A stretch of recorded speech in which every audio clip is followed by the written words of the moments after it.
I was paralyzed from the waist down. I just remember screaming in terror, "Don't leave me here."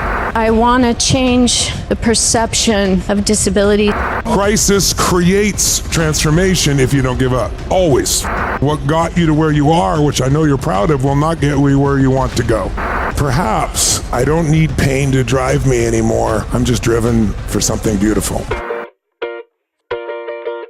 My name is Eileen Gruba.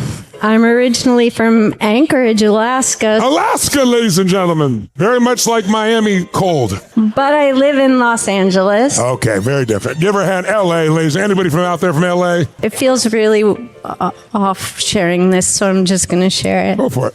Okay, so you said first memory that comes to you. My first memory was getting out of the car in Alaska from church in a little white dress with little flowers on it and seeing an opening because my mom was distracted with all the other kids. And I saw the muddy lake across the street and I saw my mom busy and I took off running and I dove in that muddy ass lake. And I was like, how old were you? I got away with it. How old were you? I was 4. 4. Then you said, what was your next memory before that? And that was my very first nursery school where I was always the boss. Everybody had to ask me what they got to play that day. I was like the leader of my class. That memory came to me. Interesting. And then you said, what's your most painful? You don't have to go back. Here's the one thing I invite all of you to consider. You don't have to go back when you remember it and be painful anymore.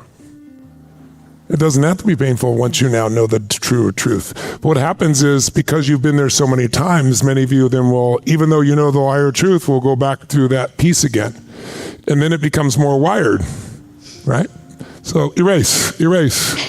Change the tone of voice, change the imagery. You can still tell us it without having to go relive it. Except I can't change it because it drives my purpose. Well, no, you think it drives your purpose. Continue and tell me, and then we'll uncover the deeper truth. So the painful memory was the day that I was paralyzed from the waist down. Yes. The day that I dropped and couldn't get up. And the time my mom finally realized this kid's in serious trouble and took me into the hospital, and she put me in the arms of a very large doctor, and I just remember screaming in terror, "Don't leave me here." And she was in terror, obviously. And when you said what was her perspective, what was mine, I felt it was terror. What was God's perspective? Go, kid, go. Which made me think of the lake. Go, kid, go. Which brings me to my purpose, which I've known for decades, but as I told you before, I've been stuck at that ceiling. I have been fighting for the inclusion of kids with disabilities in the entertainment industry for decades.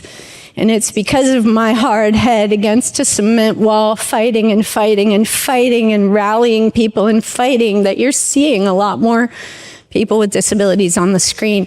And so my realization, because when I came here, I was really at a place of like, I don't know how to make this final thing happen.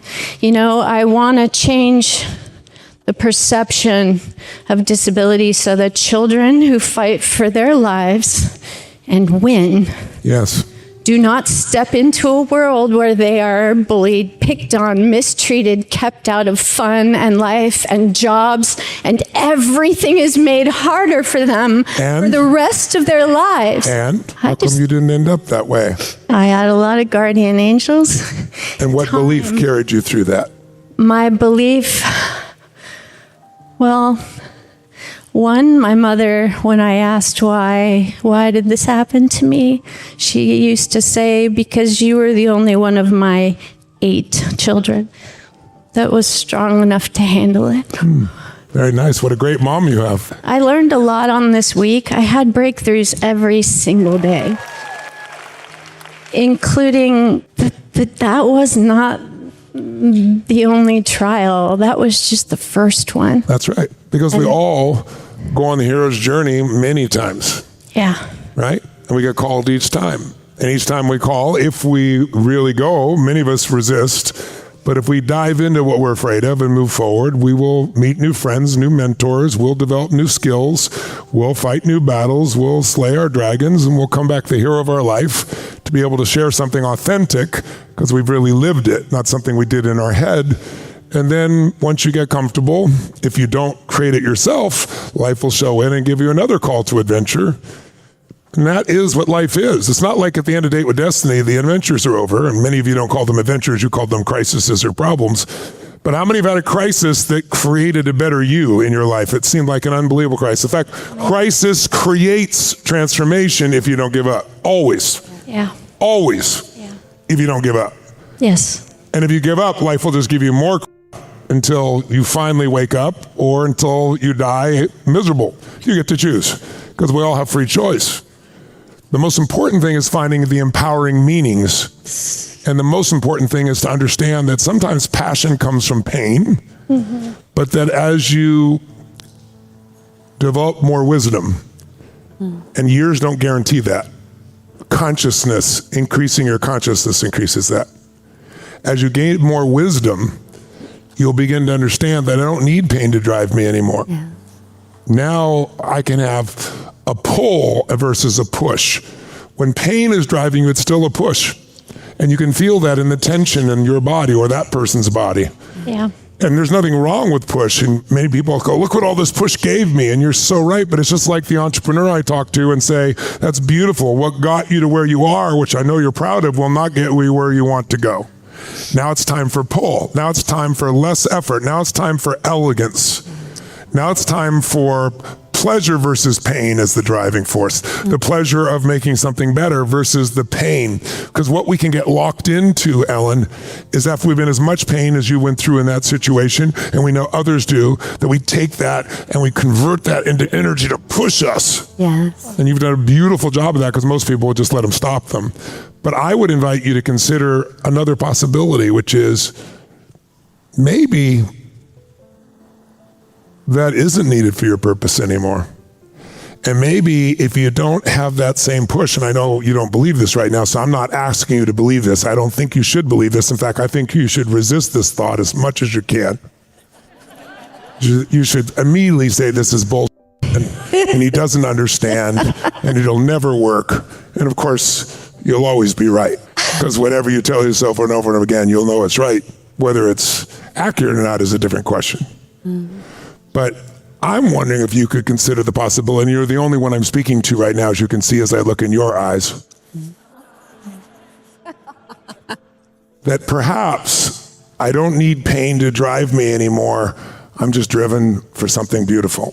Yeah. And perhaps if that was the drive, I would actually reach some of the people I'm pushing away because my intensity keeps them from hearing the message because they feel like they've done something wrong or you're making them wrong or the system is wrong that they're a part of.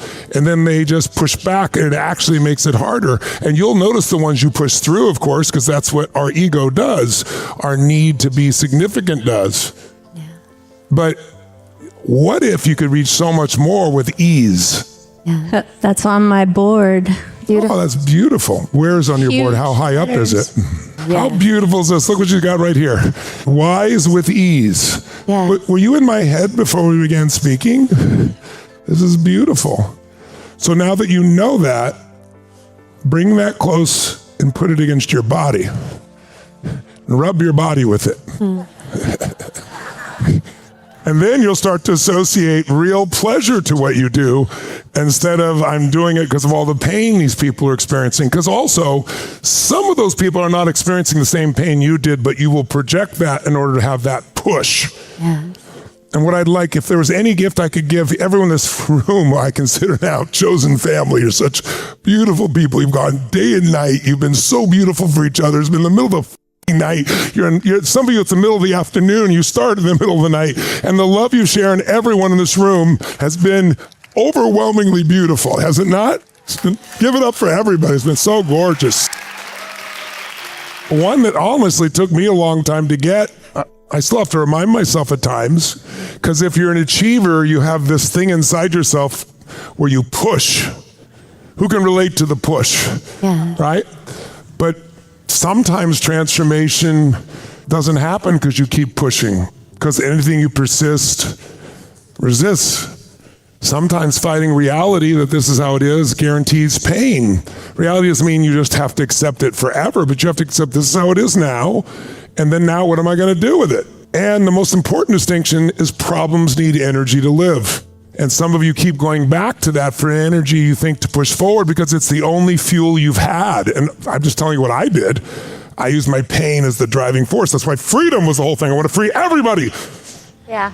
But, some people are already free. Yes. Or some people don't want to free. They want to be in love. Or some people want to be in love. They just want compassion. Or some people don't want compassion. They just want to be playful. Some people just want to have a good time. They don't want to be free. I was projecting all of my pain onto everyone. And I did a lot of great work with that, but also at an intensity where people were actually scared of me. No, some of you may still be, and maybe you should be. I don't know. We'll see. But because there was never a moment where that intensity, that pressure stopped. So it was overwhelming. Yes. And so you can reach more people when you have more gears. You can reach more of your own true self when you tap into more gears. That's one of the reasons I don't want you just using your warrior. Most of you in this room are good. Who's strong warrior inside there, ladies and gentlemen? Yes. And so it's like, but while my warrior got me to a certain level, my magician took me to a much higher level. My warrior's still there, can be used any time, but he's no longer overused and exhausted. And my lover has always been the source. And then gradually my sovereign started to guarantee a different level of balance because there was no fear in the sovereign. There was no, oh my God, I've got to do this. No, it's more like it's done. Now let me go through the steps. And it's so much easier to deal with someone when you're in a place of ease than when you're in a place of force. Now don't get me wrong, there's a place for all of these things. But when you use one all the time, it wears you out. And that's usually because we made a decision a long time ago about something, and we're still using that meaning and decision. And God's perspective of go, Eileen, go is beautiful. But maybe it's go, Eileen, go with grace. Not that you don't have it already, but grace meaning ease. Yes. And wow, inviting people in versus pushing. I think what you've done already is beyond commendable. It's beautiful. Yes. But you have so much more ahead of you.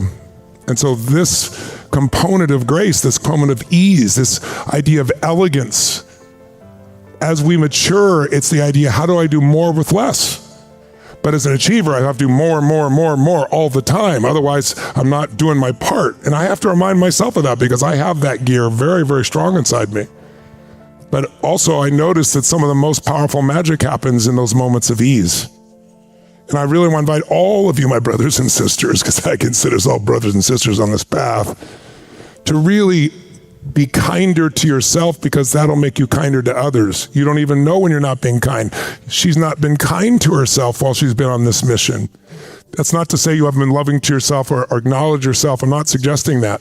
I'm talking about the kindness that allows ease to be in your body as a regular experience. Remember I said you'll know your true spiritual development when you can just be comfortable with who you are right now. That is not to say you don't want to create more, be more, do more, share more, but it's done from a place so that you know it's guided, you know you're on the path, and you know you're doing it. And by the way, I want to remind you that distinction of the path, I only gave it to you one day. I hope you come back to that. If there's anything that's not where you want it to be, your body, your emotions, your relationship, your impact, the people you're reaching, what you're doing, you got to come back to the path. And the first step to knowing if you're on the path is, do you have absolute clarity about what you really want now, not years ago? What you're capable of now, not years ago, and why? And sometimes the why now could shift from you from the pain that was driving you to the joy you see now in those that have new opportunities and choices. I have a bigger why. Pardon me? I have a bigger why. That's beautiful. Can I share it? The question, does it create ease in your body or does it create tension? It creates ease. Good, let's hear it. Tension comes from remembering the past. No, What? it doesn't. So these kids come through these challenges, Yes. and then they're not done, because later they get cancer because of the treatments, and later they get kept out of work because people don't like the way they move or their scars or their challenges. And so what ends up happening is you're constantly in survival mode. Yes. But the reason that I want to share this with people is because here's the reality. The strongest 20% of our population are being kept out of the game, which is a disservice to all human beings. Just like Arizona Yes. is not as cold as Alaska. I agree. Take one step backwards. I want you've been moving in a direction where it was. Now it's time to move where it is. So take a step back and take the vaccines out.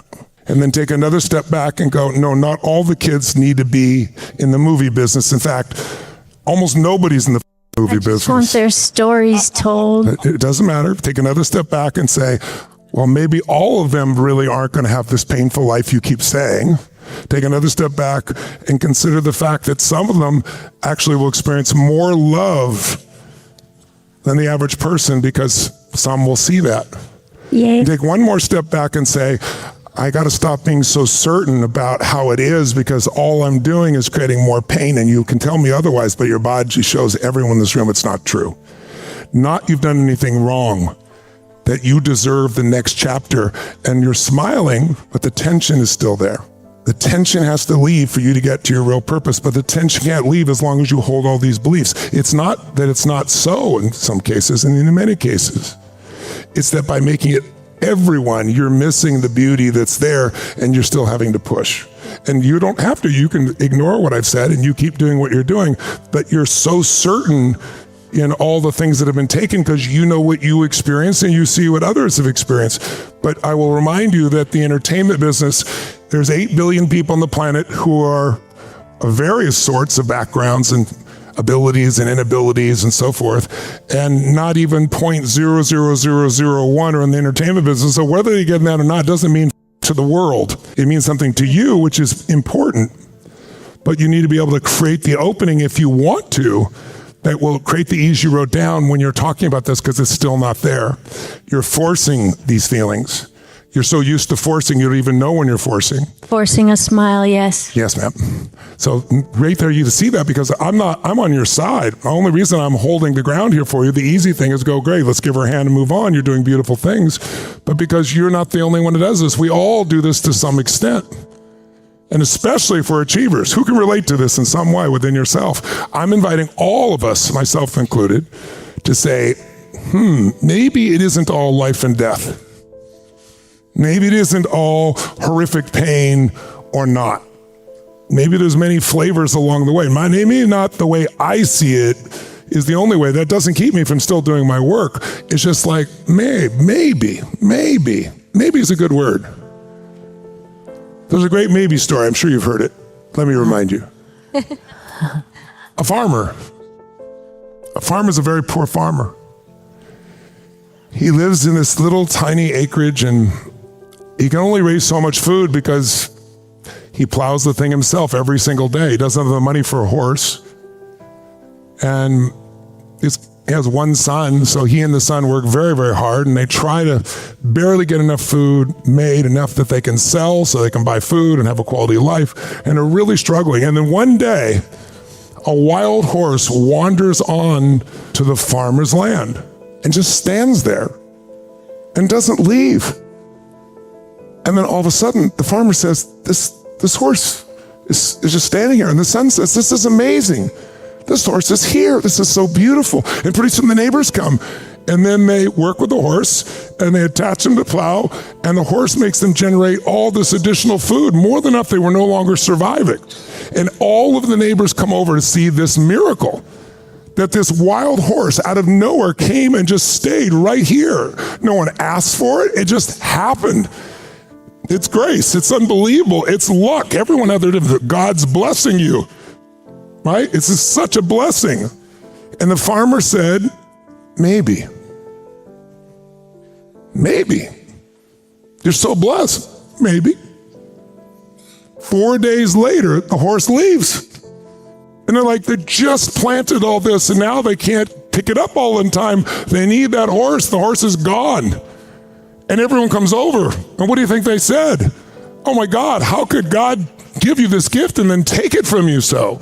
This is horrible. This is terrible. This is the worst thing that could ever happen. Almost better that you never had the horse, because now you've had a taste of it and now there's such disappointment. I mean, this is horrible. This is a horrible situation. This is terrible. And the farmer said, maybe. And people were confused. 5 days later, the horse came back with 2 other horses. There's now 3 horses. All 3 horses stay. They start farming with the horses. They start generating food at a level they never have. They won't just subsist or survive. With 3 horses, they will be rich. They will be one of the richest of the entire community. And everyone gathers around and said, how could we have doubted this? This is unbelievable. God has blessed you. We thought God abandoned you, but God blessed you. This is the most amazing thing. This thing we thought was so terrible turned out to be so beautiful. You have been so blessed. And the farmer says, and everyone's confused by that. 2 weeks later, the son is trying to work with one of the horses, break one of the horses, and the horse throws him and breaks his back. He can't walk. Neither of his legs will work. And now everyone comes to the farmer and says, we thought you were blessed. You're about to be the wealthiest person. Now your son is in a wheelchair. He can't help you. I mean, maybe he'll heal someday, but you won't even have enough food as you did before. You don't even have your son now to be able to do this. God has taken away all the blessings to you. I don't understand what it is, what bad karma you must have, what's gone on here. This is terrible. This is the worst thing that could ever happen. And the farmer said, maybe. And 2 weeks later, this little town is part of a small little country that goes to war with a much bigger country.